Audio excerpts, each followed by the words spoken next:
Veoma je važno da uvijek mislite na sebe i na svoje zdravlje, da sebi budete prioritet, o tome sam vam već mnogo puta pričala, da njegujete naravno i duh i tijelo. Upravo zato služi rubrika Rec Fit, jer svaki put vam predstavljamo trenere i trenerice koji će vam pomoći svojim informacijama i savjetima i naravno praktičnim vježbama kako da uvijek budete zdravi i u top formi. Sanda Mešinović u rubrici Rec Fit. Pozdrav svima, ponovo smo u rubrici Rec Fit. Moje ime je Sanda Mešinović, a danas sa nama je moja, tako da kažem, radna sapatnica Jelena. I Jelena će skupa sa mnom da vam pokaže koje vježbe možete da radite u paru. Super je, možete da radite sa svojim prijateljicom, sa svojim mužem i naravno možete da radite to sa svojim djecom. Pa prva vježba danas koju radimo u paru jeste vježba za zadnju ložu i za donji dio leđa.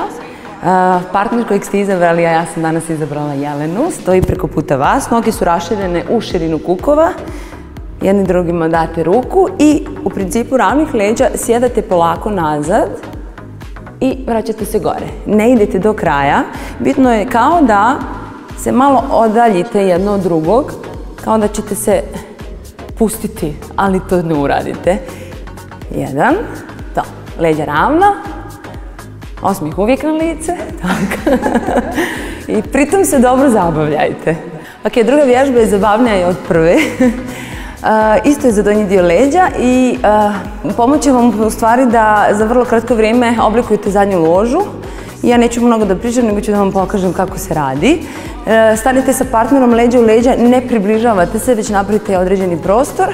Ono što radite jeste da oboje u isto vrijeme idete u čučni, tu.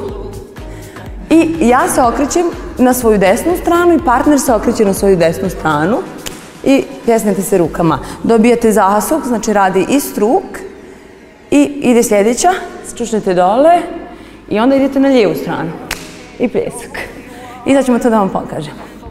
3, 2, 1 i 1, desno. 2.